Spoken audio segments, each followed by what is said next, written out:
Hello friends, welcome to रिति study hub.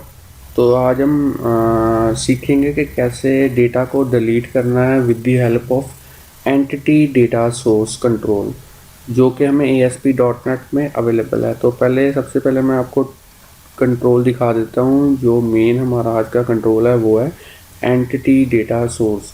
तो जो हमने ऑपरेशन परफॉर्म करना है वो है डिलीट डेटा। किस में से करना है? डेटाबेस में से करना है, मगर किसकी हेल्प ले रहे हैं हम? ग्रिडव्यू की। तो सबसे जो इम्पोर्टेंट है जिसके थ्रू डेटा ऑपरेशन जो डिलीट वाला है वो परफॉर्म हो रहा है वो है एंटिटी डेटा सोर्स।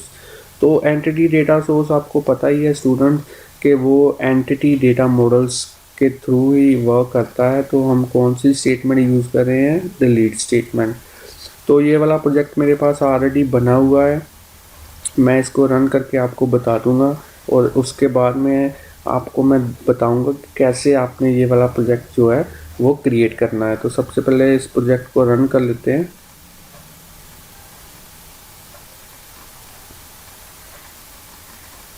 तो ये देखिए फ्रेंड्स, मेरा जो प्रोजेक्ट है वो रन हो चुका है। तो अब हम किसी रो को डिलीट करके देख लेते हैं। तो सबसे पहले मैं 111 रो को डिलीट करके देखता हूँ। तो ये देखिए फ्रेंड्स, जो 111 है वो डिलीट हो चुकी है, डेटाबेस में से भी वो डिलीट हो चुकी है। तो ये हमारा आज का प्रोजेक्ट है। तो हमने देखना है कि कैसे हम डेटा को डिलीट कर सकते हैं with the help of entity data source.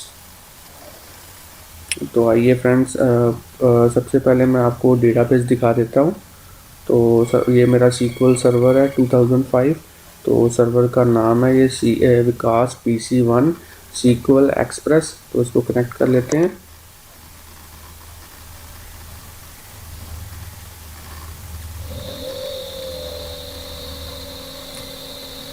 तो आइए चलते हैं। मैं जो सॉफ्टवेयर यूज़ कर रहा हूँ डेटाबेस के रिगार्डिंग वो है Microsoft SQL server management studio.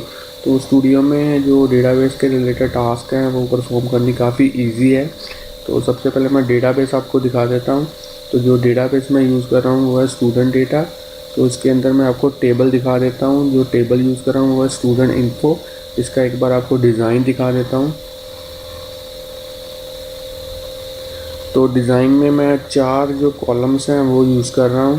तो आप यहाँ पे वीडियो स्टॉप करके इसको नोट डाउन कर सकते हैं। तो पहला roll number, name, father name, city, और रोल नंबर को मैंने प्राइमरी की सेट किया हुआ है। तो इसको एक बार दिखा देता हूँ इसमें डेटाबेस कौन कौन सा है। तो ये देखिए 11 वाली रो मैंने डिलीट कर दी थी, तो वो रो अब अवेलेबल नहीं है। तो ये मैंने डेटा जो है ऑलरेडी एंटर किया हुआ है। तो आइए चलते हैं फ्रेंड्स, अपना प्रोजेक्ट क्रिएट करके देखते हैं। तो सबसे पहले मैं इस प्रोजेक्ट को क्लोज कर देता हूँ। तो हम नया एक प्रोजेक्ट जो है वो क्रिएट करते हैं।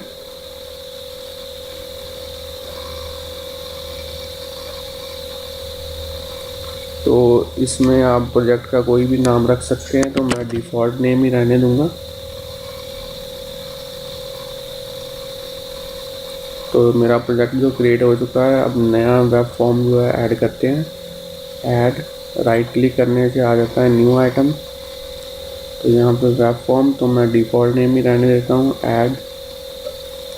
तो इसके डिज़ाइन व्यू में जाकर सबसे पहले हम लेबल को इंसर्ट करते हैं। तो लेबल कंट्रोल को डबल क्लिक करेंगे तो ये इंसर्ट हो जाएगा फॉर्म के ऊपर। तो इसकी थोड़ी सी प्रॉपर्टीज चेंज करते हैं। ये प्रॉपर्टी एक्सप्लोरर है। तो यहाँ से फॉन्ट, उसके बाद में साइज़, तो साइज़ चेंज कर देंगे एक्स्ट्रा लार्ज।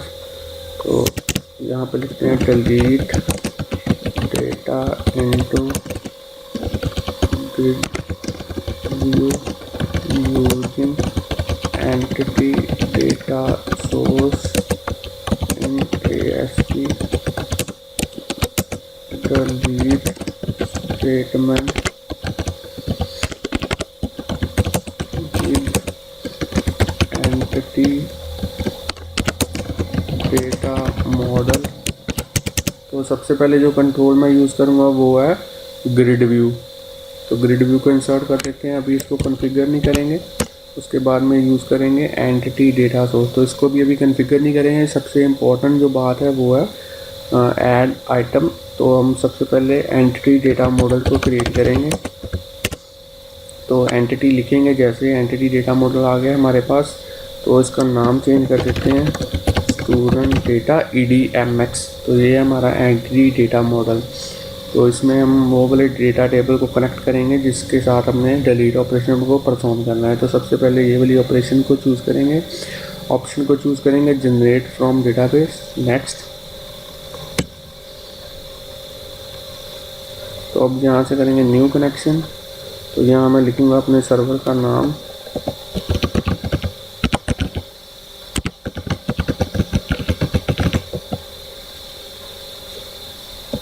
तो अब मैं डेटाबेस को सिलेक्ट कर लेता हूँ।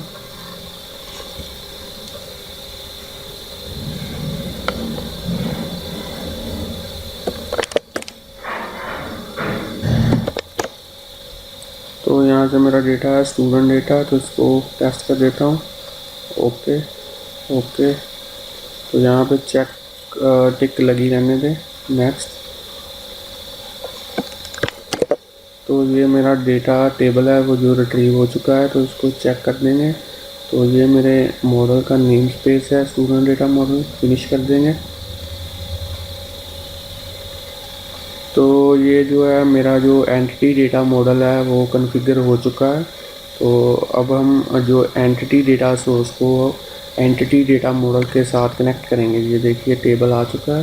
तो अब चलते हैं अपने पेज को कॉन्फ़िगर कर लेते हैं। तो सबसे पहले हम नेम्ड कनेक्शन को सिलेक्ट कर लेते हैं। तो ये सबसे पहले एरर शो करवाएगा हमें। तो एरर शो करने का मतलब है हमें अपने सोल्यूशन को रीबिल्ड करना पड़ेगा। तो अब इसको फिर से कॉन्फ़िगर कर लेते हैं। सबसे पहले named connection student data entities, तो अपने आप ही डिफ़ॉल्ट कंटेनर नेम आ जाएगा। तो इसमें से टेबल का नाम चूज़ करेंगे, यहाँ पे चेक करेंगे। तो यहाँ पे सबसे इम्पोर्टेंट जो ऑप्शन है वो है इनेबल ऑटोमेटिक डिलीट, तो इसको ऑन कर दें। तो अब हम ग्रिड व्यू को कॉन्फ़िगर करेंगे। तो सबसे पहले हम फॉर्मेट सेलेक्ट कर लेते हैं। तो इसमें से सबसे पहले डेटाबेस के डेटा सोर्स को चूज़ करेंगे।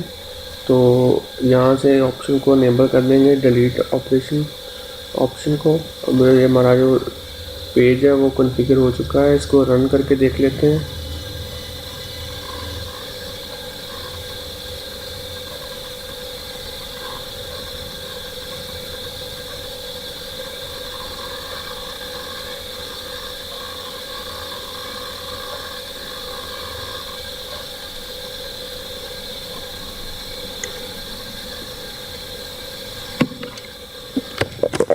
तो ये देखिए फ्रेंड्स, जो मेरा पेज है वो रन हो चुका है। तो अब कोई भी रो को डिलीट करके देख लेते हैं।